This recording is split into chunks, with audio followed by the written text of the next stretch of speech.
رئيس وزراء حكومة فدرالka ee Soomaaliya Xamse Cabdi Barre ayaa xafiiskiisa ku qaabilaya safiirka cusub ee dawladda Qatar ay u soo magacawday Soomaaliya. Maxamed Ibrahim ayaa warkan faahfaahinaya. Ra'iisul Wasaaraha Xukuumadda Federaalka Soomaaliya Xamse Cabdi Barre ayaa xafiiskiisa ku qaabilay safiirka cusub ee dawladda Qatar ay u soo magacawday Soomaaliya Cabdallah bin Salim Al Nuaimi oo shalay madaxweyne Xasan Sheekh Maxamuud ku gudoomiyay warqadaha aqoonsiga danjirnimo. Ra'iisul Wasaare Xamse Cabdi Barre iyo Cabdallah bin Salim ayaa si qoto dheer uga wada hadlay xoojinta xiriirka iskaashiga labada dal.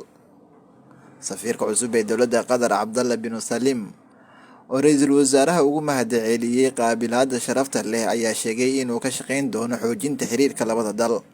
Ra'iisul Wasaare Xamse Cabdi Barre ayaa dawladda Qatar ugu mahadceliyay taageerada joogtada ah iyo mashaariicda horumarineed ee dalka ay ka hirgelisay iyo kuwa hadda socda. Wuxuuna dhanka kale ugu hambalyeeyay dawladda Qatar sida wanaagsan ee ay u martigelisay koobka adduunka.